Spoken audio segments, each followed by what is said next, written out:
എനിക്ക് ചില കാര്യങ്ങൾ പറയാനുണ്ട്, പക്ഷെ അതിപ്പോൾ പറയാൻ പറ്റില്ല. വരട്ടെ. എടാ 5 മണിക്ക് വരുമെന്നല്ലേടാ പറഞ്ഞേ. മൂവിന് 2 തരം പടങ്ങളുണ്ട് കൂറ പടത്തിൽ തന്നെ. കൂറ ബട്ട് എന്റർടൈനിങ്ങും പിന്നെ ജസ്റ്റ് കൂറയും. ഫണ്ണാണ് ഇരുന്ന് കാണാൻ. ഈ കൂറപ്പടം ഒരു 10 തവണയൊക്കെ കാണണം. ഇത് റിവ്യൂ ആണെങ്കിൽ വീണ്ടും റിപ്പീറ്റ് ചെയ്ത് കാണാം. ആദ്യത്തെ ഒരു 5 തവണയൊക്കെ ഫണ്ണ, ഭയങ്കര രസമാണ്. 10ാമത്തെ തവണയൊക്കെ ആകുമ്പോഴത്തേക്കും പ്രമോദ് പപ്പാനിക്ക് മലയാള സിനിമയിൽ ഒരു നവീനമായ ആശയങ്ങൾ കൊണ്ടുവന്ന ഒരു അപ്രോച്ചാണ്. ഒരുപാട് അടിപൊളി സീൻസ് ഉണ്ട്. മറ്റേ എബ്രഹാം ലിങ്കണിലെ മറ്റേ ഫ്ലെക്സ് ബോഡിയിൽ നിന്ന് എടുത്ത് ചാടുന്ന ആ സാധനം. പല തരം മൂവീസ് ഉണ്ട് ഷാങ്കിയുടെ. പല അപ്രോച്ച് പിടിച്ചിട്ടുണ്ട് ഷാങ്കി. ദേവ്ജി ഒന്നും പറയാ, അതൊരു ചോദ്യം. Devji king, the king always. ഒരു പടത്തിൽ ദേവ്ജി ഉണ്ടെങ്കിൽ ആ പടം കിടലേ. കൂറപ്പടം കാണുന്ന എനിക്കൊരു ടോട്ടൽ സ്ട്രെസ് ബസ്റ്ററാണ്. നല്ല സിനിമകൾ കാണുന്ന റയറാണല്ലേ? അല്ല, നല്ല സിനിമ കാണും. ഞാനൊരു നല്ല വെൽ പേയിങ് ജോബ് ഉണ്ടായിരുന്ന മനുഷ്യനെ ഒരു നല്ല കമ്പനിയിൽ അത് ക്വിറ്റ് ചെയ്തിട്ട് ഈ അപ്പൂപ്പൻ ബോയ്സിൽ നിന്ന് ഞാൻ ഉണ്ടാക്കുന്ന പൈസ കണ്ടാൽ നിങ്ങൾക്ക് സങ്കടം തോന്നും. അത്ര തുച്ഛമായ പൈസ ഈ അപ്പൂപ്പൻ ബോയ്സിൽ നിന്ന് ഉണ്ടാക്കുന്നത്. എല്ലാത്തിനും കോപ്പിറൈറ്റ് അല്ലേ? ഈ എടുക്കുന്ന വീഡിയോനെല്ലാം കോപ്പിറൈറ്റ്. ബാങ്കോക്ക് സമ്മറിന്റെ വീഡിയോന്റെ പൈസ ഫുൾ ബാങ്കോക്ക് സമ്മറുകാർക്കാ പോകും. ഭയങ്കര ഡിലേ ആണ് ഒരു വീഡിയോ വരാനായിട്ട്. മടി കൊണ്ടാണോ അല്ല അതിന്റെ പുറകിലുള്ള ആ ഒരു പണി കൊണ്ടാണോ? അതിന്റെ പുറകിൽ ഒരുപാട് പണിയുണ്ട്. അപ്പം നിസ്സാരം ആർക്കും ഒരു സർപ്രൈസ് ഉണ്ടാവില്ല അതിന്റെ പുറകെ കുറെ പണിയുണ്ടെന്ന്. നിസ്സാരം ഒരു വീഡിയോ കാണുന്ന ആൾക്ക് മനസ്സിലാവും. എന്ന് പറഞ്ഞാൽ ഒരു 100 പേജ് എഴുതും. എന്നിട്ടാണ് ഞാൻ ഈ പറയുന്നത്. അല്ലാണ്ട് ഞാൻ ജസ്റ്റ് പഠിച്ചിട്ട് ഇങ്ങനെ പറയാം. Total distraction.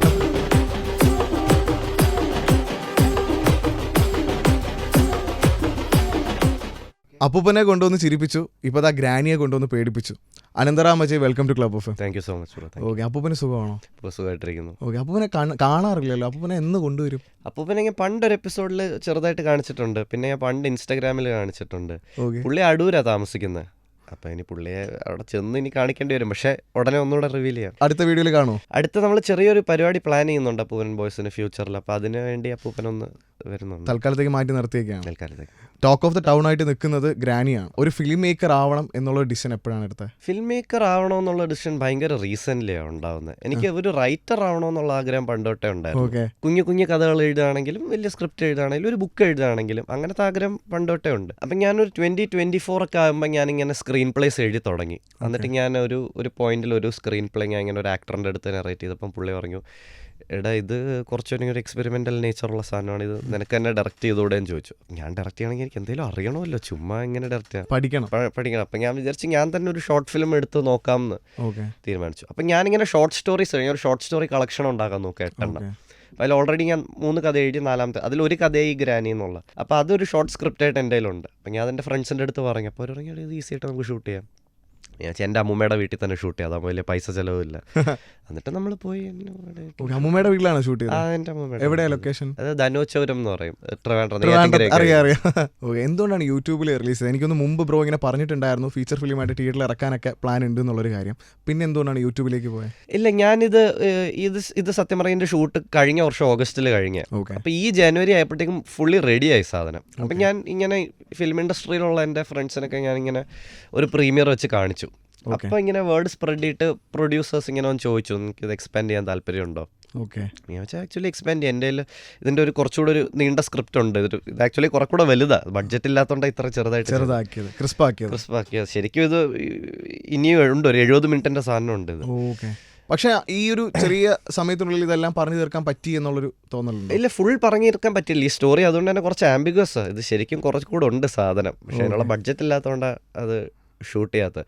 പിന്നെ അപ്പോൾ ഇത് ഫീച്ചറാക്കാൻ ഇങ്ങനെ പ്ലാൻ ഉണ്ടായിരുന്നു എനിക്ക്. പക്ഷേ എൻ്റെ ഈ കാസ്റ്റും മാറ്റാൻ ഞാൻ റെഡിയല്ല. കാസ്റ്റും ക്രൂ ഫീച്ചറാക്കുകയാണെങ്കിൽ ഇവർ തന്നെ ചെയ്യും ഇത്. അങ്ങനെ അത് പ്രൊഡക്ഷനെ കൺവിൻസ് ചെയ്തു. പക്ഷേ ലാസ്റ്റ് മൂന്ന് ഞാൻ വിചാരിച്ചു മേ ബി കുറച്ച് റിസ്കി, ആൾക്കാർ തിയേറ്ററിൽ കയറിയില്ലെങ്കിലോ. ലൈക്ക് എല്ലാം കഴിഞ്ഞിട്ട് ആ പടം നല്ലായിരുന്നു, പക്ഷെ ആരും തിയേറ്ററിൽ പോയില്ല എന്ന് പറഞ്ഞാൽ അത് കുറച്ച് റവന്യൂ ജനറേറ്റ് ചെയ്യണം. അതെ. അപ്പം ഈ 2 ആക്ടേഴ്സും ബ്രില്യൻ്റ് ആണ്, പക്ഷെ ആൾക്കാരെ തിയേറ്ററിൽ ഇങ്ങനെ കയറ്റുക എന്നുള്ള ഒരു ടാസ്ക് ഇറങ്ങി വെച്ച് വേണ്ട, ഫീച്ചറൊന്നും ചെയ്യേണ്ട, യൂട്യൂബിലിടാം. പക്ഷേ റെസ്പോൺസ് ഭീകരമല്ലേ? ലൈക്ക് ഒരുപാട് ആഗ്രഹിച്ച ആരെങ്കിലും ഒക്കെ വിളിച്ചിട്ടുണ്ടായിരുന്നോ? സിനിമ ഫീൽഡിൽ നിന്ന് കുറേ പേര് മെസ്സേജ് അയച്ചു, ഒരുപാട് പേര് മെസ്സേജ് അയച്ചു. പെട്ടെന്ന് ഓർത്ത് പറയാൻ ഒരു 1-2 പേരുടെ. ആക്ടർ വിശാഖ് നായർ എനിക്ക് മെസ്സേജ് അയച്ചായിരുന്നു. ആവേശത്തിലെ അവന്മാരെല്ലാം എനിക്ക് മെസ്സേജ് അയച്ചായിരുന്നു.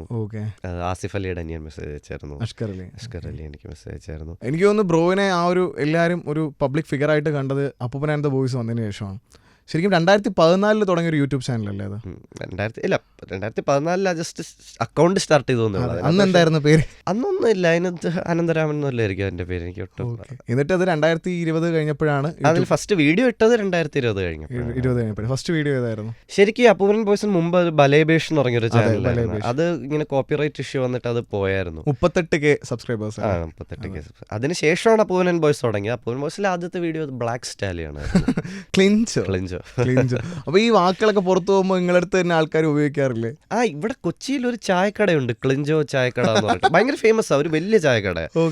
അപ്പൊ ഞാൻ ഭയങ്കര ഞെട്ടിപ്പോയി. വാവ്, പ്രൗഡ് മൊമെന്റ്. ഇത് കണ്ടിട്ടാണോ? പിന്നെ വേറെ ആരെങ്കിലും ചുമ്മാ പോയി ഒരു ചായക്കടയ്ക്ക് ക്ലിഞ്ചോ എന്ന് പേരിടല്ലോ. റോസ്റ്റ് ചെയ്യാൻ വേണ്ടി എടുക്കുന്ന പടങ്ങൾ എന്ന് പറഞ്ഞു കഴിഞ്ഞാൽ അധികം ആരും കാണാത്ത, മലയാളത്തിൽ ലോ ബഡ്ജറ്റിലൊക്കെ വന്ന പടങ്ങളാണ്. എന്തുകൊണ്ടാണ് അങ്ങനെയുള്ള പടങ്ങൾ തന്നെ ചൂസ് ചെയ്യാനായിട്ട് തീരുമാനിച്ചത്?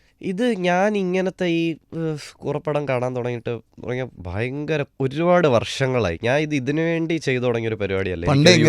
എനിക്കൊരു 10-11 വയസ്സുള്ളപ്പോൾ തൊട്ട് ഞാൻ കാണുന്നത് ഇങ്ങനത്തെ പടങ്ങൾ. ഞാൻ അപ്പൂപ്പൻ, ചേട്ടൻ, കസിൻസ്, ഫ്രണ്ട്സ് എല്ലാവരും ഇത് കാണും എന്ന് പറയുമ്പോൾ എനിക്ക് 11 വയസ്സുള്ളപ്പോഴാണ് നമ്മൾ ബഡാ ദോസ്ത് കണ്ടിട്ട് ബാക്കി ഇരുന്ന് ബഡാ ദോസ്തിലെ ഡയലോഗ്സ് ഒക്കെ പറഞ്ഞ് ടീച്ചർ പിടിച്ച് ഒരുപാട് വഴക്കൊക്കെ പറഞ്ഞു. അപ്പോൾ പണ്ട് തൊട്ടേ എനിക്കെൻ്റെ ഭയങ്കര ഫോണ്ടസ്റ്റ് മെമ്മറീസ്, അല്ലെങ്കിൽ എനിക്ക് ഭയങ്കര ക്ലോസ് കണക്ഷൻ ഉണ്ടാക്കിയിട്ടുള്ള ഇതിൽ കൂടെ ഞാനും എൻ്റെ ഫ്രണ്ട്സും ആയാലും ചേട്ടനായാലും കസിൻസ് അപ്പൂപ്പൻ എല്ലാവരും ഭയങ്കര ബോണ്ടിങ് ഈ കൂറപ്പടത്തിൽ നിന്ന് ഉണ്ടായിട്ടുണ്ട്. കൂറപ്പടം വെച്ചിട്ടാണ് ബോണ്ടിങ് ഉണ്ടായിട്ടുള്ളത്. അത് ഭയങ്കര നല്ല മൊമെന്റ്സാണ് ലൈഫിൽ. അപ്പോൾ എനിക്ക് എപ്പോഴും തോന്നിയിട്ടുണ്ട് ആൾക്കാർക്കും അങ്ങനെ ബോണ്ട് ചെയ്യാൻ പറ്റും. കാരണം ഞാൻ മാത്രമൊന്നും ആയിരിക്കില്ലല്ലോ ഇത് കാണുന്നത്, കുറേ പേരുണ്ടായിരിക്കുമല്ലോ. അപ്പോൾ ഇപ്പോൾ എനിക്ക് ആൾക്കാർ പറയും, അവർ പറയും അവർ ഹോസ്റ്റലിൽ എല്ലാവരും കൂടെ ഫ്രണ്ട്സ് എല്ലാവരും ഇത് കാണും, അവർ ഗ്രൂപ്പിൽ ഇത് ഡിസ്കസ് ചെയ്യും. സെയിം ആയിരുന്നു ഞാൻ പഠിച്ചിരുന്നപ്പോഴും. അല്ലേ? അപ്പം ഇപ്പം ഞാൻ ഈ പടങ്ങൾ ആൾക്കാരിലേക്ക് എത്തിക്കുന്നു, അവർക്കും ഡിസ്കസ് ചെയ്യാൻ പറ്റുന്നു, ബോണ്ട് ചെയ്യാൻ പറ്റുന്നു, ഏറ്റവും സന്തോഷം. ഓക്കെ. ഈ വീഡിയോ മേക്ക് ചെയ്യുന്ന സമയത്ത്, ലൈക്ക് ഈ അപ്പൂപ്പൻ ആൻഡ് ദ ബോയ്സ് വീഡിയോസ് ചെയ്യുന്ന സമയത്ത് അതിനകത്ത് എഡിറ്റിംഗിൽ കുറേ പരിപാടികൾ ചെയ്യുന്നുണ്ട്. അതുപോലെ തന്നെ സബ് ടൈറ്റിൽസ്, ഒരു ബന്ധമില്ലാത്ത സബ് ടൈറ്റിൽസ് ആണ്. അതാണ് ആക്ച്വലി നല്ലൊരു ഫണ്ണ്. അതെ. അപ്പോൾ അതെങ്ങനെയാണ് വർക്ക് ചെയ്യുന്നത്? എഡിറ്റിംഗ് ഞാൻ തന്നെയാണ് ചെയ്യുന്നത്. സബ് ടൈറ്റിൽസ് എൻ്റെ ഒരു വളരെ അടുത്ത സുഹൃത്ത് കോളേജിലുണ്ടായിരുന്ന നവനീത് എന്ന് പറഞ്ഞിട്ട് അവന് ഞാനും കൂടെ കുറേ കുറപ്പടം കണ്ടിട്ടുണ്ട്. അപ്പോൾ ഇനീഷ്യലി അപ്പൂപ്പൻ ബോയ്സിൻ്റെ സബ് ടൈറ്റിൽസ് ഞാൻ പറയുന്ന സെയിം സാധനമായിരുന്നു. പക്ഷെ അവൻ ഭയങ്കര ഒരു ക്രിയേറ്റീവ് മനുഷ്യനാണ്. അവനൊരു നമ്മുടെ രണ്ടുപേരെ സെൻസ് ഓഫ് ഹ്യൂമർ ഭയങ്കര ഡിഫറൻറ്റാണ് എൻ്റെ അവന്. അപ്പോൾ അവൻ്റെ സ്റ്റൈലിൽ ഓരോ സാധനങ്ങൾ എഴുതാൻ തുടങ്ങി. അത് ഞാൻ പറഞ്ഞിട്ട് ഒരു ബന്ധമില്ല. അപ്പം ആൾക്കാർ 2 തവണ കാണും. ഞാൻ പറയുന്നത് എന്താണെന്ന് കാണാനോ അവൻ പറയുന്നത് എന്താണെന്ന്. അതെ, നമ്മൾ തന്നെ വായിക്കുമ്പോൾ ഇത് എന്താ അങ്ങനെ ഒരു സാധനം വരും. അപ്പോൾ അത് ആക്ച്വലി ഒരു ഫൺ എലമെന്റ്. അത് കംപ്ലീറ്റ്ലി അവൻ്റെ ഐഡിയ, ഇങ്ങനെ ഒരു കണക്ഷനും ഇല്ലാത്തൊരു സബ് ടൈറ്റിൽസ് എഴുതാമെന്ന്. ആക്ച്വലി ഇപ്പം വീഡിയോസ് ഇപ്പം നിസ്സാരമാണെങ്കിലും അപ്പൂപ്പൻ ആൻഡ് ദ ബോയ്സ് ആണെങ്കിലും ഭയങ്കര ഡിലേ ആണ് ഒരു വീഡിയോ വരാനായിട്ട്. നമ്മൾ കാത്തിരിക്കണം ഒരു വീഡിയോ വരാനായിട്ട്. ശരിക്കും മടി കൊണ്ടാണോ അല്ല അതിൻ്റെ പുറകിലുള്ള ആ ഒരു പണി കൊണ്ടാണ്? അതിൻ്റെ പുറകിൽ ഒരുപാട് പണിയുണ്ട്. ഇപ്പം നിസ്സാരം ആർക്കും ഒരു സർപ്രൈസ് ഉണ്ടാവില്ല അതിൻ്റെ പുറകെ കുറേ പണിയുണ്ടെന്ന്. അത് നിസ്സാരം ഒരു വീഡിയോ കാണുന്ന ആൾക്ക് മനസ്സിലാവും. ഞാൻ ഒരുപാട് ബുക്ക് വെച്ച് ഇപ്പം നിസ്സാരത്തിൽ ഞാൻ പറയുന്ന ഓരോ ലൈനും ഞാൻ ഓൾറെഡി എഴുതിയതാണ് എന്ന് പറഞ്ഞാൽ ഒരു 100 പേജ് എഴുതും. എന്നിട്ടാണ് ഞാൻ ഈ പറയുന്നത്. അല്ലാണ്ട് ഞാൻ ജസ്റ്റ് പഠിച്ചിട്ട് ഇങ്ങനെ പറയാമല്ലോ. നിസ്സാരത്തിന് പണി എടുക്കുന്നുള്ള ഓബ്വിയസ് ആണ്. അപ്പൂപ്പൻ ബോയ്സിനും കുറേ പണിയുണ്ട് സത്യം പറഞ്ഞാൽ. ഈ കൂറപ്പടം ഒരു 10 തവണയൊക്കെ കാണണം ഇത് റിവ്യൂ ചെയ്യണമെങ്കിൽ. വീണ്ടും റിപ്പീറ്റ് ചെയ്ത് കാണണം. ആദ്യത്തെ ഒരു 5 തവണയൊക്കെ ഫണ്ണാണ്, ഭയങ്കര രസമാണ്. കാരണം ഓരോ ക്രൗഡിൻ്റെ കൂടെ കാണും. ഞാൻ ഒറ്റയ്ക്ക് കാണും, ഫ്രണ്ട്സിൻ്റെ കൂടെ കാണും, കസിൻസിൻ്റെ കൂടെ കാണും. 10ാമത്തെ തവണയൊക്കെ ആകുമ്പോഴത്തേക്കും പക്ഷേ കുഴപ്പമില്ല. പക്ഷെ മടി കാരണമൊന്നുമല്ല, നമുക്ക് പണിയുണ്ട് ഇതിൻ്റെ കുറേ. ഓക്കെ. അപ്പോൾ അങ്ങനെയാണെങ്കിൽ ഞാൻ അപ്പൂപ്പൻ ആൻഡ് ദ ബോയ്സ് ഒരു റൗണ്ട് തുടങ്ങാണ്. ഒരു 4-5 ക്വസ്റ്റ്യൻ ചോദിക്കും. ഷുവർ. അപ്പൂപ്പൻ ആൻഡ് ദ ബോയ്സിൽ ഇട്ട വീഡിയോസിൽ ഏറ്റവും കൂടുതൽ കണ്ട പടം ഏതാണ്? ഇപ്പോൾ ഇട്ട ബാങ്കോക്ക് സമ്മർ ഒരു 10 തവണ കണ്ടിട്ടുണ്ടാവാൻ ചാൻസ് ഉണ്ട്. അതിന് മുമ്പ് ഇട്ട വള്ളിക്കെട്ട അത്രയും തവണ കണ്ടിട്ടുണ്ടാവാൻ ചാൻസ് ഉണ്ട്. മിത്രം എന്ന് പറഞ്ഞ സിനിമ ഞാൻ ഒരു 8 തവണ കണ്ടിട്ടുണ്ട്. മിക്ക പടവും കണ്ടിട്ടുണ്ട്, കുറേ തവണ കണ്ടിട്ടുണ്ട്. ഓക്കെ. ഒരു പടം എടുത്തിട്ട് ഇതുപോലെ അപ്പൂപ്പൻ ആൻഡ് ദ ബോയ്സിൽ റോസ്റ്റ് ചെയ്യണമെന്ന് വിചാരിച്ച് എടുത്തു, പക്ഷെ അത് കാണാൻ പറ്റാഞ്ഞിട്ട് ഉപേക്ഷിച്ച പടം ഉണ്ടോ? അയ്യോ, അങ്ങനെയൊക്കെ ഉണ്ട്. അപ്പൂപ്പന് 2 തരം പടങ്ങളുണ്ട് കൂറപ്പടത്തിൽ തന്നെ. കൂറ ബട്ട് എൻ്റർടൈനിങ്ങും പിന്നെ ജസ്റ്റ് കൂറയും. കൂറ ബട്ട് എൻ്റർടൈനിങ് ആണ് ഈ അപ്പൂപ്പൻ ബോയ്സ് ചെയ്യുന്നത്. ഫണ്ണാണ് ഇരുന്ന് കാണാൻ. ചില പടങ്ങൾ ജസ്റ്റ് അങ്ങ് ബോറിങ് അല്ലേ. അങ്ങനത്തെ കുറേ പടം കണ്ടിട്ടെടുത്ത് കളഞ്ഞിട്ടുണ്ട്. അത് വലിയ ഫേമസ് ആക്ടേഴ്സിൻ്റെ ഒക്കെ തന്നെ മൂവീസ് ഉണ്ട്. ചിലപ്പോൾ ജസ്റ്റ് അങ്ങ് പ്ലെയിൻ ബോറിങ് ആയിരിക്കും. അത് നമ്മൾ പിന്നെ ചെയ്യാൻ പോകും. അപ്പൂപ്പൻ ആൻഡ് ദ ബോയ്സ് സ്റ്റാർട്ട് ചെയ്യുന്ന ഒരാൾക്ക് ഫസ്റ്റ് കണ്ടു തുടങ്ങാൻ പറ്റിയൊരു മൂവി സജസ്റ്റ് ചെയ്യാമോ? ബഡാ ദോസ്ത് ഏറ്റവും ടോപ്പ്. അല്ലെ ഇസ്ര. ഇത് രണ്ടും ഒരു ഇങ്ങനെ സ്റ്റാർട്ട് ചെയ്ത് വരുന്നവർക്ക് ആ ഒരു കൾച്ചർ മനസ്സിലാവാൻ വേണ്ടി, ആ ഒരു ഗിയർ ഒന്ന് ഓണാക്കാൻ വേണ്ടി ഇൻട്രൊഡ്യൂസ് ചെയ്യാൻ പറ്റിയ പടങ്ങളാണ് ഇതൊക്കെ. ചെയ്തിട്ട് അയ്യോ ഈ പടം റോസ്റ്റ് ചെയ്യണ്ടായിരുന്നു തോന്നിയ പടമുണ്ടോ? ചിന്താമണി കൊലക്കേസ് റോസ്റ്റ് ചെയ്തപ്പോൾ എനിക്ക് കുറേ തെറികൾ വന്നായിരുന്നു ആ സമയത്ത്. സുരേഷ് ഗോപി ഫാൻസിൻ്റെയും പിന്നെ ആ പടം ഭയങ്കര സ്നേഹിക്കുന്നവരുടെയും. പക്ഷേ എനിക്കതിൽ പ്രശ്നമൊന്നുമില്ല.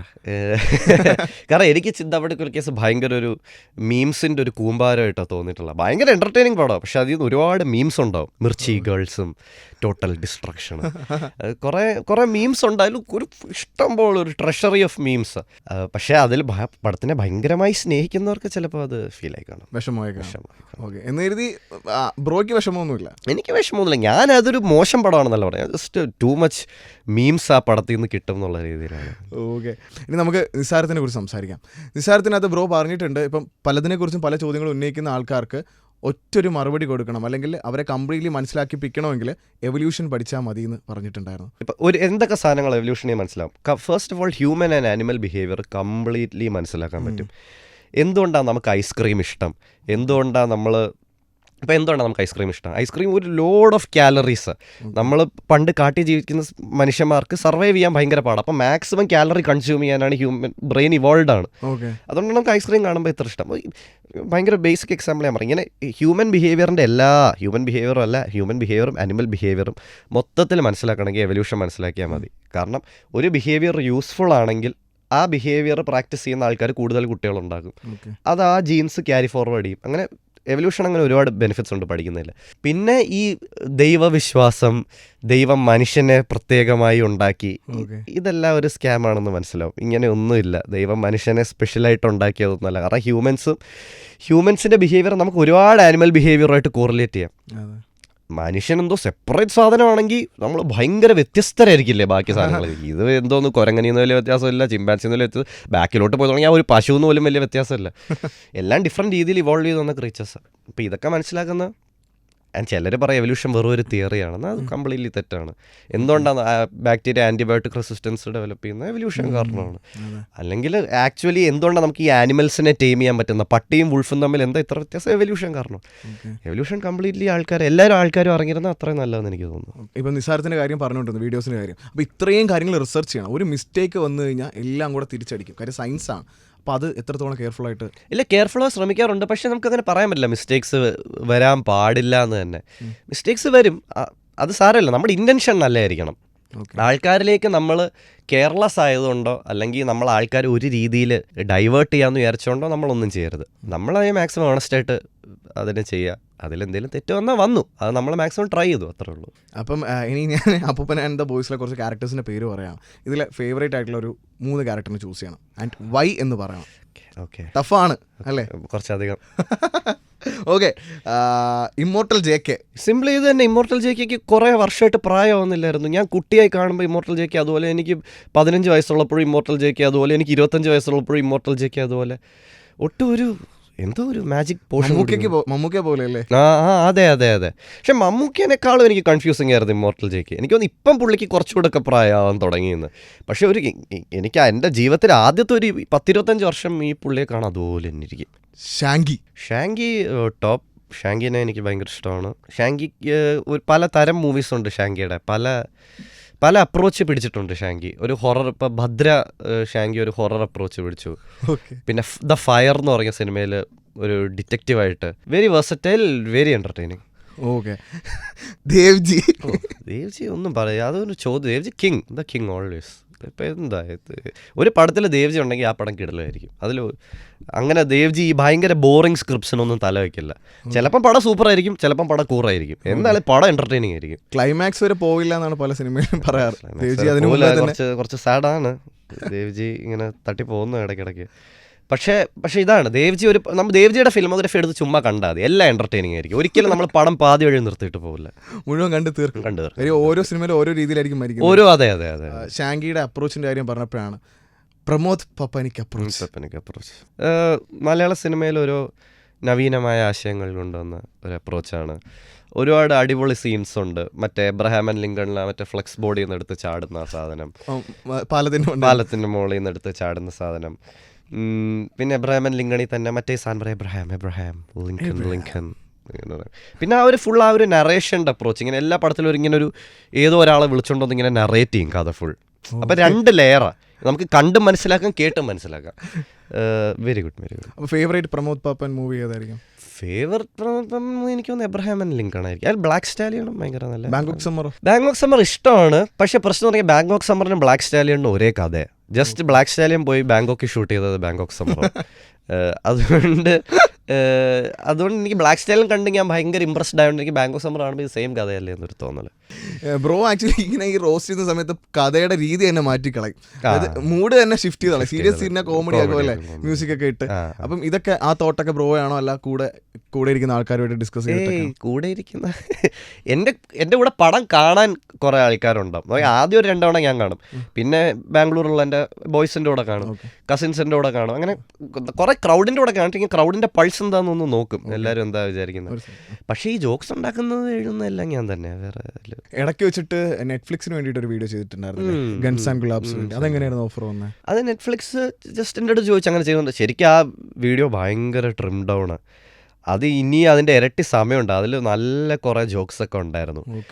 പക്ഷേ നെറ്റ്ഫ്ലിക്സിന് ഒരു സംശയം, ഇത് കുറച്ച് AI പോവുമോ, ഇത് നമുക്ക് ഫാമിലി ഓഡിയൻസിനും കേൾക്കാനുള്ളതാ എന്ന് പറഞ്ഞാൽ അവർക്കൊരു അത്ര സീനില്ല. അപ്പൂപ്പൻ ബോയ്സിന്റെ എല്ലാ വീഡിയോയിലും എന്തെങ്കിലും ജോക്സ് ഒക്കെ ഉണ്ടായിരിക്കും. അത് അപ്പൂപ്പൻ ബോയ്സിന്റെ വൈബ് അതാണ്. നമ്മൾ അതിന് വെണ്ടയ്ക്കാക്ഷരത്തിൽ തുടങ്ങുമ്പോൾ എഴുതിക്കും നോട്ട് ഫോർ കിഡ്സ് എന്ന്.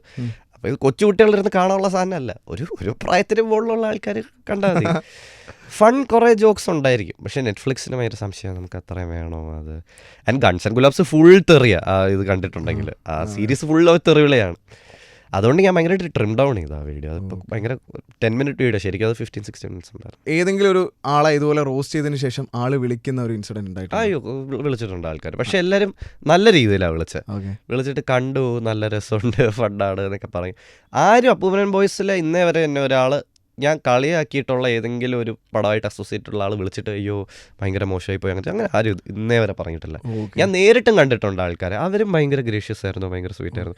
എനിക്ക് തോന്നുന്നു ഇറ്റ്സ് പ്രോബബ്ലി ബിക്കോസ് ഞാനിപ്പോൾ അവരുടെ കറണ്ട് ബിസിനസ്സിനൊന്നും ഞാൻ എഫക്ട് ചെയ്യുന്നില്ല. അവർ 15 വർഷം മുമ്പ് ചെയ്ത പടത്തിനെ ഞാൻ കളിയാക്കുന്നു പറഞ്ഞാൽ ഇപ്പം അത് അവരെ ഒരു രീതിയിൽ അവർക്ക് തന്നെ അറിയായിരിക്കും ആ പടത്തിന്. മിക്കപ്പോഴും അവർക്ക് തന്നെ അറിയാം ഈ പടം, അവരും ബുദ്ധിയുള്ള ആൾക്കാരാണല്ലോ, അവർക്ക് മനസ്സിലാവും ഈ പടം അത്ര നല്ലതല്ല.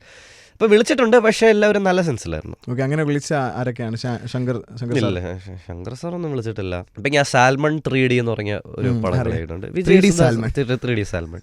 വിജയ് യേശുദാസ് എന്നെ വിളിച്ചായിരുന്നു. പുള്ളിക്ക് അറിയാം കൂറ പടമാണെന്ന്. നല്ല ഫണ്ടായിരുന്നു വീഡിയോ എന്നൊക്കെ പറഞ്ഞിട്ടുണ്ട്. പിന്നെ പണ്ട് ഞാൻ കൂട്ടുകാർ എന്ന് പറഞ്ഞ സിനിമ ചെയ്തപ്പോൾ സൈജു കുറുപ്പ് വിളിച്ചിട്ടുണ്ടായിരുന്നു. അപ്പോൾ സൈജു ചേട്ടനും ഇങ്ങനെ പറഞ്ഞു നല്ല ഫണ്ടാണ്, പക്ഷെ ഒരു കയ്യബദ്ധം പറ്റിയതാണ്. പക്ഷെ നല്ല രസമായിരുന്നു വീഡിയോ. സിനിമകൾ ഒരുപാട് കാണുന്ന ആളാണോ? പറഞ്ഞ ഒരു സിനിഫൈൽ ലെവലിൽ എല്ലാ ഇൻ്റർനാഷണൽ പടവും കണ്ടിട്ടുണ്ട് അത്രയൊന്നുമില്ല. ഒരു സാധാരണ മനുഷ്യൻ കാണുന്ന അത്രയും, അല്ലെങ്കിൽ അതിനേക്കാളും ഒരു ഇത്തിരി കൂടുതൽ പടം കണ്ടിട്ടുണ്ട്. ഓക്കെ, അപ്പോൾ അങ്ങനെയാണെങ്കിൽ ഒരു സിനിമ ഇഷ്ടപ്പെടുന്ന ആളെന്നുള്ള രീതിയിൽ സജസ്റ്റ് ചെയ്യാൻ പറ്റുന്ന ഒരു 3 മൂവീസ് പറയാമോ? ഇപ്പം ഹൊറർ ആണെങ്കിൽ നിങ്ങൾക്ക് റെക്ക് കണ്ടോ? റെക്ക് ഒരു നല്ല സിനിമ, 2007 സ്പാനിഷ് ഒരു നല്ല സിനിമയാണ്. പിന്നെ ഇൻകാൻറ്റേഷൻ ഒരു നല്ല സിനിമയാണ്, നെറ്റ്ഫ്ലിക്സിൽ, തൈവാനീസ്. പിന്നെ മലയാളത്തിൽ എനിക്ക് ഒരുപാട് ഇഷ്ടം, എനിക്ക് ഈ നോക്കത്താ ദൂരത്ത് കണ്ണെന്നിട്ട് എനിക്ക് ഭയങ്കര ഇഷ്ടമുള്ള ഒരു സിനിമ. ഇപ്പം അനന്തറാമിൻ്റെ വീഡിയോസ് കണ്ടിട്ട് പലർക്കും അത് സ്ട്രെസ് ബസ്റ്റർ ആവാറുണ്ട്, അവരുടെ ഒരു കംഫർട്ട് സോൺ ആവാറുണ്ട്. ശരിക്കും അനന്തറാമിൻ്റെ കംഫർട്ട് സോൺ എന്താണ്, അല്ലെങ്കിൽ സ്ട്രെസ് ബസ്റ്റർ എന്താണ്? കുറപ്പടം കാണുന്നത് എനിക്കൊരു ടോട്ടൽ സ്ട്രെസ് ബസ്റ്ററാണ്. ഞാൻ ഈ നിസ്സാരം ചെയ്യണമെങ്കിൽ അതിൽ ഒരുപാട് തല സ്പെൻഡ് ചെയ്യണം, അതിൽ കുറേ ഇങ്ങനെ ബുദ്ധി ഉപയോഗിക്കണം, ഇരുന്ന് വായിക്കണം, എഴുതണം. അത് ഒരു പോയിന്റ് കഴിയുമ്പോൾ അത് ഭയങ്കര നമ്മുടെ ബ്രെയിൻ കുറച്ച് ടയേർഡാവും. അല്ലെങ്കിൽ ഒരു കഥ എഴുതുകയാണെങ്കിലും, ഇപ്പോൾ ഒരു ഹൊറർ സ്റ്റോറി എഴുതുകയാണെങ്കിലും നമ്മൾ അതിലോട്ട് ഇതെല്ലാം നമ്മൾ എൻജോയ് ചെയ്യുന്നെങ്കിലും സ്ട്രെസ് റിലീഫ് അല്ല ഇതെല്ലാം ചെയ്യുന്നത്. ഇത് നമ്മൾ സ്ട്രെസ് റിലീഫ് കൂറപ്പണം കാണുന്നത്, ഇട്ടിട്ട് ഇരുന്ന് കാണുക, ചിരിക്കുക, എൻജോയ് ചെയ്യുക, പിന്നെ നല്ലൊരു ആക്ടിവിറ്റി. അതല്ലാണ്ട് സ്ട്രെസ് റിലീഫായിട്ട് എന്താ ഞാൻ ചെയ്യാറ്? ഞാൻ ഒറ്റയ്ക്ക് സിനിമയെ കാണാൻ പോകും, കാർ എടുത്തുകൊണ്ട് പോയി പടം കാണും, ഒറ്റയ്ക്ക് ഫുഡ് കഴിക്കാൻ പോകും. നല്ല സിനിമകൾ കാണുന്ന റയറാണല്ലേ? അല്ല, നോ, നല്ല സിനിമ കാണും. പിന്നെ നല്ല സിനിമ കണ്ടല്ലേ പറ്റൂ, കുറപ്പടം മാത്രം കണ്ടുകൊണ്ടിരുന്നത് ശരിയാവില്ല. ഒരുപാട് റോസ്റ്റിംഗ് വീഡിയോസ് ചെയ്തിട്ടുണ്ട്. ഇപ്പോൾ ആരെങ്കിലും ഗ്രാനിയെ എടുത്തിട്ട് റോസ്റ്റ് ചെയ്യുന്നെങ്കിൽ ഫീൽ ആവുമോ? ഗ്രാനിയെ എടുത്തിട്ട് റോസ്റ്റ് ചെയ്യുകയാണെങ്കിൽ എനിക്ക് അറിഞ്ഞൂടാ ഗ്രാനിയിൽ റോസ്റ്റ് ചെയ്യാൻ പറ്റിയ എന്തെങ്കിലും ഉണ്ടോ എന്ന്. ലൈക്ക് എനിക്ക് കാണുമ്പോൾ എനിക്ക് തോന്നുന്നില്ല അതിൽ റോസ്റ്റബിൾ സിനിമയാണെന്ന് എനിക്ക് തോന്നുന്നില്ല. പക്ഷേ it will eventually happen someday. ഇപ്പം ഞാൻ സിനിമ എടുക്കാൻ തുടങ്ങുകയാണെങ്കിൽ ഹോപ്പ്ഫുള്ളി എന്തെങ്കിലും ഒരു ദിവസം എൻ്റെ ഏതെങ്കിലും ഒരു പടം പൊട്ടും, 100%. അന്ന് എല്ലാവരും എന്നെ കളിയാക്കുകയും ചെയ്യും, അത് ഉറപ്പാണ്. അത് no way out of that. അന്ന് എനിക്ക് വിഷമവും ആവും, അതിലും ഒരു സംശയമില്ല. പക്ഷേ എനിക്ക് എനിക്ക് ഈ സാധനത്തിനോട് ഭയങ്കര താല്പര്യമാണ്. അപ്പോൾ എനിക്ക് വിഷമമായാലും I still continue to do it. കാരണം ഈ കഥ എഴുതുന്നത് ഈ പടം പിടിക്കുന്നതും എല്ലാം എനിക്കിത് ഇഷ്ടമുള്ളതുകൊണ്ടാണല്ലോ. അല്ലേ, എനിക്ക് കുറേ പ്രശസ്തി വേണം, ആൾക്കാർ എന്നെ പറ്റി കുറേ നല്ലത് പറയണം. ഇതൊക്കെ എനിക്ക് പ്രശസ്തിയൊന്നും വേണമെന്നില്ല, ആൾക്കാരെ പറ്റി ഇതൊക്കെ എനിക്ക് സെക്കൻഡറി ആണ്. ഇത് നമ്മൾ ചെയ്യുന്നത് ബിക്കോസ് ഞാനൊരു നല്ല വെൽ പേയിങ് ജോബ് ഉണ്ടായിരുന്ന മനുഷ്യനെ ഒരു നല്ല കമ്പനിയിൽ അത് ക്വിറ്റ് ചെയ്തിട്ട് ഈ അപ്പൂപ്പൻ ബോയ്സിൽ നിന്ന് ഞാൻ ഉണ്ടാക്കുന്ന പൈസ അത് കണ്ടാൽ നിങ്ങൾക്ക് സങ്കടം തോന്നും. അത്ര തുച്ഛമായ പൈസയാണ് ഈ അപ്പൂപ്പൻ ബോയ്സിൽ നിന്ന് ഉണ്ടാക്കുന്നത്. തരത്തില്ല അത്രയും. എല്ലാത്തിനും കോപ്പിറൈറ്റ് അല്ലേ, ഈ എടുക്കുന്ന വീഡിയോനെല്ലാം കോപ്പിറൈറ്റ്. ബാങ്കോക്ക് സമ്മറിന്റെ വീഡിയോന്റെ പൈസ ഫുൾ ബാങ്കോക്ക് സമ്മറുകാർക്കാണ് പോകുന്നത്. അങ്ങനെ അവർ കളക്ഷൻ തിരിച്ചു പിടിച്ചാണോ? അങ്ങനെ കുറച്ച് പൈസ അവർ പിടിച്ചു കാണും. അവർക്ക് അതിൽ നിന്നൊരു എനിക്ക് തോന്നുന്നു 2-3 ലക്ഷം രൂപ അവർക്ക് കിട്ടും. എനിക്ക് ഇതിൽ നിന്നൊരു കഴിഞ്ഞ ബാങ്കോക്ക് സമ്മറിൽ എനിക്ക് 0, അതിന് മുമ്പ് ചെയ്ത വള്ളിക്കെട്ടിൽ നിന്ന് എനിക്ക് 0, ബാങ്കിങ് ഹൗസിൽ നിന്ന് എനിക്ക് 0, മിത്രത്തിൽ നിന്ന് എനിക്ക് 0. ഇടുന്ന ഒരു 50% വീഡിയോയ്ക്കും കോപ്പിറൈറ്റ് വരും. ഈ സിനിമക്കാർക്കായി പൈസ പോകുന്നത് നിസ്സാരത്തിന് മാത്രമാണ് കിട്ടുന്നത്. നിസ്സാരത്തിൽ നിന്നാണ് എനിക്ക് കിട്ടുന്ന പൈസ. അപ്പം ഞാൻ ഇത് ചെയ്യുന്നുണ്ടെങ്കിൽ എനിക്ക് താല്പര്യമുള്ളതുകൊണ്ടാണ്. അപ്പം അതെങ്കിൽ അപ്പൂപ്പൻ ബോയ്സ് ആണെങ്കിലും നിസ്സാരം ചെയ്യുകയാണെങ്കിലും ഞാൻ ഒരു കഥ എഴുതുകയാണെങ്കിലും ഞാൻ ഒരു പടം പിടിക്കുകയാണെങ്കിലും എന്താണെങ്കിലും എനിക്കിത് ഇൻട്രസ്റ്റ് ഉള്ളതുകൊണ്ടാണ് ഞാൻ ചെയ്യുന്നത്. അപ്പം ഞാൻ അത് ചെയ്തുകൊണ്ടേ ഇരിക്കും. ആൾക്കാർക്ക് ഇഷ്ടമായാലും ഇഷ്ടമല്ലെങ്കിൽ ആൾക്കാർക്ക് ഇഷ്ടമായ എനിക്ക് സന്തോഷം, ഇഷ്ടമായാലേ വിഷമവും. പക്ഷേ റിഗാർഡ്ലെസ് ഞാൻ ചെയ്തുകൊണ്ടിരിക്കും.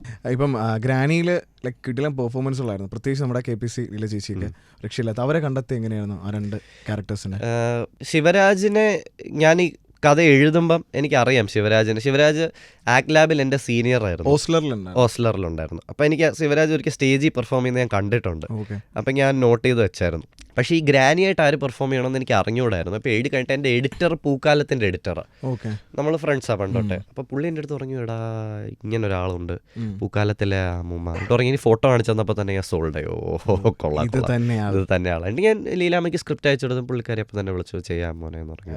ബ്രോ പിന്നെ ഇടയ്ക്ക് വെച്ചിട്ട് നമ്മുടെ വിജയുടെ ഗോട്ട് മൂവി ഇറങ്ങിയ സമയത്ത് ഗ്രേറ്റസ്റ്റ് ഓഫ് ഓൾ ടൈം ഇറങ്ങിയപ്പോൾ അതിലെ വില്ലനെയും ബ്രോനെയും കാണാൻ സെയിം ആണ് കുറേ ട്രോള് കണ്ടായിരുന്നു. ഞാൻ കണ്ടു. ആക്ച്വലി അവർ പറയുന്ന കറക്റ്റ് എന്നെ പോലെ ഉണ്ട്. ഞാൻ തന്നെ കണ്ടിട്ട് എനിക്ക് തോന്നി എന്നെ പോലെ ഉണ്ടെന്ന്. പിന്നെ പുള്ളി പഴയ വലിയ നടനൊക്കെയല്ലേ, ഒരു അഭിമാനമായി എടുക്കാം.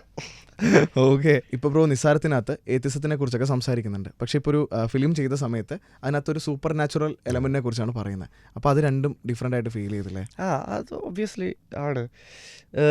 എനിക്ക് ഞാൻ ഒരു എത്തിസ്റ്റാണെന്ന് പറയുമ്പോൾ എനിക്ക് ദൈവത്തിനോട് വിരോധമോ അങ്ങനെയൊന്നുമില്ല. എനിക്ക് ഇല്ലാത്തൊരു സാധനത്തിനോട് എനിക്കെന്താ പ്രശ്നം? I just don't care. ഞാൻ കൺവിൻസ്ഡ് ആണ് ഒരു കൺവെൻഷണൽ ഐഡിയ ഓഫ് ദൈവം ഇല്ല എന്നുള്ളത്. അപ്പോൾ എനിക്ക് പ്രശ്നമൊന്നുമില്ല. ഞാൻ ദൈവത്തിൻ്റെ മഹാഭാരതത്തിലെ കഥകൾ വായിക്കും, രാമായണത്തിലെ കഥകൾ വായിക്കും, പ്രേതത്തിൻ്റെ കഥകൾ വായിക്കും. ഈ കഥകളെല്ലാം കഥകളായിട്ട് എനിക്ക് വലിയ ഇഷ്ടമാണ്. ഇതൊക്കെ റിയൽ ലൈഫുമായിട്ട് ബന്ധമുണ്ടെന്ന് വെച്ചാൽ ഞാൻ സ്റ്റിൽ നോ എന്ന് പറയും. അതുപോലെ ഗ്രാനി ഒരു സ്റ്റോറിയാണ്, ഒരു സ്റ്റോറിയായിട്ട് എടുക്കുക. ഓക്കെ. ഇപ്പം ബ്രോ റോസ്റ്റിംഗ് ഈ ഫിലിമിനെ ഈ ഒരു രീതിയിൽ റോസ്റ്റ് ചെയ്തതിന് ശേഷമാണ് ഒരുപാട് റോസ്റ്റിംഗ് ചാനൽസ് വന്നത്. എനിക്കൊന്ന് ഫിലിമി ഷേക്ക് വന്നിട്ടുണ്ടായിരുന്നു, പിന്നെ അതുപോലെ ഇഷ്ടംപോലെ ആൾക്കാർ വന്നിട്ടുണ്ടായിരുന്നു, ചച്ചു, അങ്ങനെ ഇഷ്ടംപോലെ ആൾക്കാർ. അപ്പം ശരിക്കും സ്റ്റാർട്ടിങ് ബ്രോയുടെ അടുത്ത് നിന്നായിരുന്നല്ലേ? ഇല്ല, എന്നെക്കാളും മുമ്പ് മഷ്കൂൺ എന്ന് പറഞ്ഞ ഒരാൾ തുടങ്ങിയിട്ടുണ്ട്. സെക്കൻഡാണ് ഞാൻ. പക്ഷേ മഷ്കൂണിൻ്റെ എന്ന് പറഞ്ഞാൽ ഈ ഫിലിമി ഷേക്ക് ടൈപ്പാണ്, വോയിസ് ഓവറാണ്. ഈ മുഖം കാണിച്ച് ആദ്യം ചെയ്തത് ഞാൻ. അപ്പം ഈ കൂറപ്പടങ്ങളാണ് ഏറ്റവും കൂടുതൽ കാണുന്നതെന്ന് പറഞ്ഞു. റീസെൻ്റ് ആയിട്ട് കണ്ട കൂറപ്പടം ഏതാ ബാങ്കോക്കിന് ശേഷം? കരീബിയൻസ് അല്ല, കരീബയാൻസ്, CAREEBEYANS, കരീബയാൻസ്. ആരാ അഭിനയിച്ചത്? കലാഭവൻ. ബ്ലാക്ക് സ്റ്റാലിന് ശേഷം ഭയങ്കര എൻ്റർടൈനിങ് സിനിമയായിരുന്നു, ഒരുപാട് എൻജോയ് ചെയ്തു. അപ്പോൾ അത് വീഡിയോ ആയിട്ട് വരും, നോക്കണം, അറിഞ്ഞൂടാ. പക്ഷേ നല്ല സിനിമയായിരുന്നു. അതിന് മുമ്പ് കണ്ടെങ്കിൽ ഇതാണ് ലേറ്റസ്റ്റ് ഉണ്ട് കരീബ്. അപ്പോൾ അടുത്ത വരാൻ പോകുന്ന വീഡിയോനെ കുറിച്ച് എന്തെങ്കിലും ഒരു വരാൻ പോകുന്ന വീഡിയോ എനിക്ക് ഏതാണെന്ന് അറിഞ്ഞൂടാ. എൻ്റെ അടുത്ത് ആൾക്കാർ പറഞ്ഞു അപ്പൂപ്പൻ ബോയ്സ് സീസൺ 1 വീഡിയോസ് മിസ്സിംഗ് ആണ്, ആ സമയത്ത് കോപ്പിറൈറ്റ് വന്നിട്ട്. ആ വീഡിയോസൊക്കെ ഭയങ്കര നല്ലതായിരുന്നു, കണ്ടാൽ കൊള്ളാം എന്നൊക്കെ ഹൈ ആണെന്ന് പറഞ്ഞത്. അപ്പം ഞാൻ ചിലപ്പം സീസൺ 1 ഓൾറെഡി റിവ്യൂ ഇട്ടുള്ള ഏതെങ്കിലും പടം ഒന്നുകൂടെ റിവ്യൂ ചെയ്യും, കുറച്ച് അഡീഷണൽ ജോക്സ് ഒക്കെ വെച്ചിട്ട്. കാരണം ആ വീഡിയോസ് ഇപ്പം മിസ്സിങ്, ആൾക്കാർക്ക് കാണാൻ പറ്റുന്നില്ല. ഇപ്പം കണ്ട കൂറപ്പടങ്ങളിൽ ഏറ്റവും കൂറയെന്ന് തോന്നിയ ക്യാരക്ടേഴ്സ് ഏതൊക്കെയായിരിക്കും? ഒരുപാട് ഐക്കോണിക് ക്യാരക്ടേഴ്സ് ഉണ്ട്. ഒരിക്കലും കൂറ ക്യാരക്ടേഴ്സ് എന്ന് പറയാൻ പറ്റൂല. ടോപ്പ് പടത്തിലെ ടോപ്പ് ക്യാരക്ടേഴ്സ് ആണ്. ടോപ്പ് 5 റേറ്റ് ചെയ്യാൻ പറഞ്ഞ ബഡാ ദോസ്തിലെ ജീവി, ബഡാ ദോസ്തിലെ വില്ലൻ സിദ്ദിഖാണ് ക്യാരക്ടർ പറയുന്നത്. ജീവി നല്ല ഒരു ഐക്കോണിക് ക്യാരക്ടറാണ്. ഇസ്ര സിനിമയില ഇങ്ങനൊരു പരുന്തിനെ പോലെ ഭയങ്കര ഐക്കോണിക് ആണ്. മേജർ ശ്രീകുമാർ സലാം കാശ്മീറിലെ ഭയങ്കര ഐക്കോണിക് ക്യാരക്ടറാണ്. റെയിൻ റെയിൻ കമ്മഗേനിൽ ദിനേശ് ഷർട്ടൂരാൻ പിന്നെ വള്ളിക്കെട്ടില് ആണഴകൻ ഒരു ഭയങ്കര ഒരു ഐക്കോണിക്, ഇങ്ങനത്തെ കുറച്ച് ഐക്കോണിക് ക്യാരക്ടർ. ബാദ്ഷാ ഖാൻ കുറെ അങ്ങനെ കുറെ ഐക്കോണിക് ക്യാരക്ടേഴ്സ്. എനിക്ക് തോന്നുന്നു ആദ്യമായിട്ട് തിയേറ്ററിൽ അപ്പൂപ്പനും ഫാമിലി ആയിട്ട് പോയി കണ്ട പടം റെയിൻ റെയിൻ കമ്മഗേൻ. റെയിൻ കമ്മഗേൻ ആണ്. അതെന്തായിരുന്നു എക്സ്പീരിയൻസ്? ഭയങ്കര വണ്ടർഫുൾ എക്സ്പീരിയൻസ് ആയിരുന്നു. ഈ സാധനത്തിനോട് ഇൻട്രൊഡ്യൂസ്ഡ് ആവും. അപ്പോൾ എനിക്ക് തോന്നുന്നു എനിക്ക് ആ സമയത്ത് ഒരു 9 വയസ്സെന്തോ ഉള്ളൂ. എനിക്കത് ജസ്റ്റ് മനസ്സിലായി തുടങ്ങുക ഇതെന്താ അപ്പൂപ്പൻ ഇതിൽ എന്താ എൻജോയ് ചെയ്യാൻ തുടങ്ങുന്നത്, എന്താണ് ഇതിൻ്റെ ഒരു ഗുട്ടൻസ് എന്ന് ഇങ്ങനെ മനസ്സിലായി വരുന്നൊരു ടൈമായിരുന്നു. വണ്ടർഫുൾ. അപ്പൂപ്പൻ വീഡിയോ കാണാറുണ്ടോ? അപ്പോൾ കുറച്ചൊക്കെ കാണും, എല്ലാം ഒന്നും കാണാറൊന്നുമില്ല. കുറെ കൂടെ പ്രായമായി, കുറച്ചുകൂടെ റെസ്റ്റ് എടുക്കുകയാണ്. ശരിക്കും ഒരു സയൻസ് റിലേറ്റഡ് ഫാമിലി എന്നല്ലേ വരുന്നത്? അതെ. ഫാദർ സയന്റിസ്റ്റ് ആണ്. Father scientist. എന്താണ്, എവിടെയാണോ? അച്ഛൻ CSIR-ലായിരുന്നു. CSIR ട്രിവാൻഡ്രത്തിൻ്റെ ഡയറക്ടറായിരുന്നു. പേര് അജയ് ഘോഷ് എന്നാണ് പേര്. ഇപ്പം അച്ഛൻ റിട്ടയറായി. ഇപ്പം SRM-ൽ എനിക്ക് തോന്നുന്നു കെമിസ്ട്രി ഡിപ്പാർട്ട്മെൻറ്റ് ഡീനാണെന്ന് തോന്നുന്നു. പിന്നെ അമ്മ കെമിസ്ട്രി ടീച്ചറാണ്. അപ്പൂപ്പൻ്റെ അമ്മൂമ്മ കെമിസ്ട്രി പ്രൊഫസേഴ്സായിരുന്നു. ഇത്രയും സയൻസ് ബാക്ക്ഗ്രൗണ്ടിൽ നിന്നാണ് നേരെ നിസ്സാരത്തിലേക്ക് വരുന്നത്. അതെ അതെ. അപ്പോൾ കുട്ടിക്കാലം മുതലേ എല്ലാത്തിനും ലൈക്ക് ചോദിക്കുന്ന ചോദ്യത്തിനെല്ലാം ഉത്തരം തരാൻ വീട്ടിലെ ആൾക്കാരുണ്ടായിരുന്നില്ലേ? ഉണ്ട്. ചോദിക്കുന്ന ചോദ്യം സയൻസ് ബേസ്ഡ് ആയിട്ടുള്ള ഇപ്പം അച്ഛൻ ഭയങ്കര ലൈക്ക് ഒരു കെമിസ്ട്രിയിൽ സ്പെഷ്യലൈസ് ചെയ്യുന്ന ആളാണ്. അപ്പം അച്ഛൻ സയൻറ്റിസ്റ്റ് അല്ലേ, അപ്പോൾ അവർ PhD ചെയ്ത ഒരു പർട്ടിക്കുലർ കാര്യത്തിലായിരിക്കും ഒരു സ്പെഷ്യൽ. അമ്മയെന്ന് പറഞ്ഞാൽ അമ്മയ്ക്ക് ഫിസിക്സ് അറിയാം, കെമിസ്ട്രി അറിയാം, മാത്സ് അറിയാം. അമ്മ ടീച്ചറായുണ്ട്. അപ്പം ഇങ്ങനത്തെ കാര്യങ്ങൾക്കൊക്കെ പണ്ട് തൊട്ടേ എനിക്ക് ഒരു ക്ലിയർ ഒരു എല്ലാ ചോദ്യത്തിനും ഉത്തരം കാണും വീട്ടിലുള്ളവർക്ക്. പിന്നെ ഒരുപാട് ബുക്സ് ഉണ്ട് വീട്ടിൽ. പണ്ട് വീട്ടിലൊരു ചെറിയ ലാബ് സെറ്റപ്പ് ഒക്കെ ഉണ്ടായിരുന്നു. അപ്പോൾ അങ്ങനെ ഒരു പ്രോപ്പർ ഒരു സയൻസ് അക്കാഡമിക് ബാക്ക്ഗ്രൗണ്ട് ഉണ്ട്. അതുകൊണ്ടൊരു സയൻസ് പഠിക്കാമെന്നുള്ള രീതിയിൽ പോയി എഞ്ചിനീയറിംഗ് എടുത്തല്ലേ? എഞ്ചിനീയറിംഗ് ഞാൻ സയൻസും ചെയ്തത്. എനിക്ക് ഡ്യുവൽ ഡിഗ്രി ആയിരുന്നു. ആ സമയത്ത് പ്രശ്നം പറയാം, നമ്മളെ നാച്ചുറലി അസ്യൂം ചെയ്യും എഞ്ചിനീയറിംഗ് സയൻസ് ഭയങ്കര കണക്റ്റഡ് ആണെന്ന്. എനിക്ക് സ്കൂളിൽ ഫിസിക്സ് ഉണ്ടായിരുന്നെങ്കിൽ ഞാൻ പോയി മെക്കാനിക്കൽ എഞ്ചിനീയറിംഗ് എടുത്തത്. പഠിച്ചപ്പോൾ മനസ്സിലായി എനിക്ക് എൻ്റെ ഫീൽഡ് അല്ലാന്ന്. എനിക്ക് നട്ടും ബോൾട്ടും എന്ന് കേൾക്കുമ്പോഴേ പൊളിഞ്ഞു വരും. എനിക്ക് പറ്റുന്ന സാധനമല്ല. പക്ഷേ എനിക്ക് പിന്നെ കൂടെ ഫിസിക്സും ഉണ്ടായിരുന്നുകൊണ്ട് കുഴപ്പമില്ലാതെ പാസ്സായി പോയി. പുറത്തൊക്കെ പോകുമ്പോൾ എങ്ങനെയാണ് ആൾക്കാരൊക്കെ ഓടി വരാറുണ്ടോ അപ്പൂപ്പൻ ആൻഡ് ദ ബോയ്സ്? ഇല്ല. ഒരു 100 പേരിൽ ഒരു 3-4 പേർക്ക് എന്നെ തിരിച്ചറിയാം, അത്രേ ഉള്ളൂ. Which is A very good ratio also I feel. പുറത്തു പോയാൽ ആരെങ്കിലും നമ്മളെ തിരിച്ചറിയും, അപ്പോൾ ഭയങ്കര സന്തോഷം, ഒരു ഗമയൊക്കെ ആവും. എന്നാൽ പക്ഷേ എവിടെ വേണമെങ്കിലും പോവാം, ഒരു ബുദ്ധിമുട്ടും ഇല്ല. ഭയങ്കര ഫേമസ് ആയതാണ് പ്രശ്നം, ഒരിടത്തും പോകാൻ പറ്റില്ല. പക്ഷേ ഒരു കറക്റ്റ് എമൗണ്ട് ഞാൻ എൻജോയ് ചെയ്യുന്നുണ്ടോ. എനിക്ക് ഭയങ്കര ഇഷ്ടം ആൾക്കാരുടെ അടുത്തൊന്ന് വീഡിയോ കാണാറുണ്ടെന്നൊക്കെ പറഞ്ഞാൽ ഭയങ്കര സന്തോഷമുള്ളൂ. ഓക്കെ.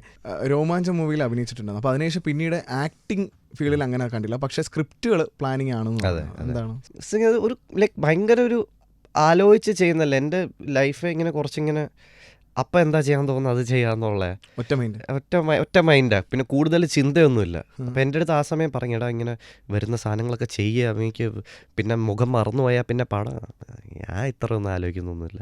പൂരം വോയിസ് ചെയ്യാൻ തോന്നിയാൽ പൂരം വോയിസ് ചെയ്യും, നിസ്സാരം ചെയ്യാൻ തോന്നിയാൽ നിസ്സാരം ചെയ്യും. ആക്ടിങ് ചെയ്യണമെന്ന് തോന്നുന്ന സമയത്ത് അത് ചെയ്യാനുള്ള ശ്രമം നടത്തും. എഴുതാൻ തോന്നുമ്പോൾ എഴുതും.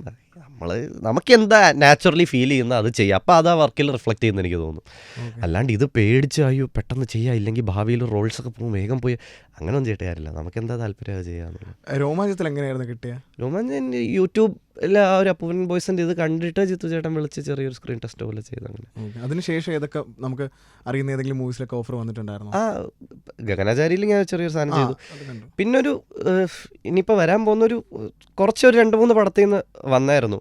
പക്ഷെ അപ്പോഴത്തേക്ക് ഞാൻ എഴുത്ത് തുടങ്ങി, ഞാൻ ഈ പിച്ചിങ്ങും പരിപാടിയൊക്കെ തുടങ്ങി, ഞാൻ ഭയങ്കര അതിൽ ഇന്നായി. അപ്പം ഞാൻ ഒരു പടം എടുത്തിട്ടേ ഞാൻ ഇനി വേറെ എന്തും ചെയ്യുമെന്നുള്ള നേരത്തെ പറഞ്ഞാൽ ഒറ്റ മൈൻഡായി. അതുകൊണ്ട് ഞാനിപ്പം അടുത്ത ഇനി ആ ഒരു സാധനം ഡയറക്റ്റ് ചെയ്യട്ടെ, എന്നിട്ട് തിരിച്ച് ഫിലിം ആയിരിക്കും. ഫിലിം അതാണ് പ്രതീക്ഷ.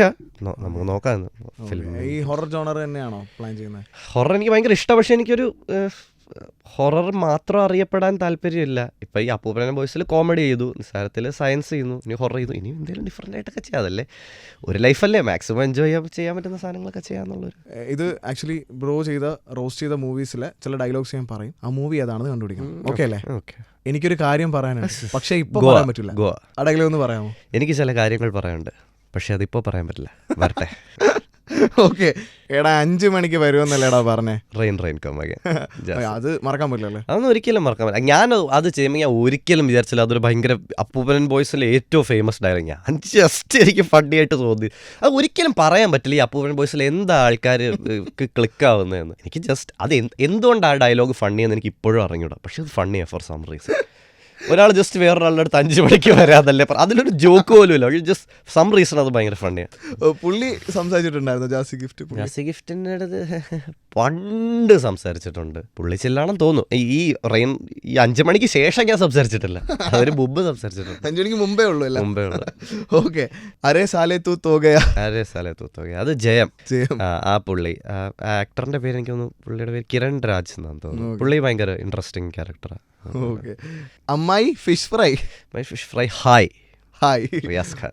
ഓക്കെ. അനന്തറാമിൻ്റെ ഒരു ജേണി ഇപ്പോൾ അപ്പൂപ്പൻ ആൻഡ് ദ ബോയ്സ്, നിസ്സാരം, പിന്നെ അതിനുശേഷം ഇപ്പോൾ ഗ്രാനി ഡയറക്റ്റ് ചെയ്തിരിക്കുകയാണ്. ഇനിയും കയ്യിൽ കുറേ സ്ക്രിപ്റ്റ്സ് ഉണ്ട്, മൂവിയാണ് പ്ലാൻ. അപ്പോൾ അതെല്ലാം നടക്കട്ടെ, അടിപൊളി ഫിലിം മേക്കറായിട്ട് മാറട്ടെ. Thank you so much for being part of club. Thank you so much.